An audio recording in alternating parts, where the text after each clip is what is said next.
Guys ആദ്യമായിട്ടാണ് കോളേജിൽ നിന്ന് ചിരിച്ചുകൊണ്ട് ഇറങ്ങുന്നത്. എല്ലാവരും വിട്ടിട്ടുണ്ട്. ഇതാ കോളേജ് മൊത്തം വിട്ടു. ഇന്ന് സംഭവം എന്നറിയില്ല. എല്ലാവരും ഹാപ്പിയാണ്. ഞാൻ കാണിച്ചാൽ ആടെല്ലാം പിള്ളേരുണ്ട്. ഇവിടെ വല്ല ബോംബ് വെച്ചോ എന്നാ സംഭവം എന്നറിയില്ല. ഹാപ്പി ബോംബ് വെച്ച് തോന്നുന്നുണ്ട്. നോക്കൂ ഗൈസ്, കണ്ടാ എല്ലാവരും വിട്ടു. എന്തോ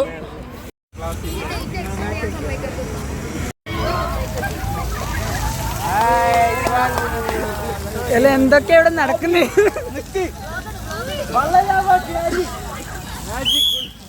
ഇങ്ങനെ ഒരു കോളേജ് വെച്ച അബദ്ധം. ഇന്ന് ബ്ലോഗ് ഇട്ടാൻ പറ്റും. നോക്കൂ ഗൈസ്, സ്റ്റുഡൻസ് ഇവിടെ നിൽക്കവേ ജലബീരങ്കി ഉപയോഗിച്ചു കോളേജ് മാനേജ്മെന്റ്.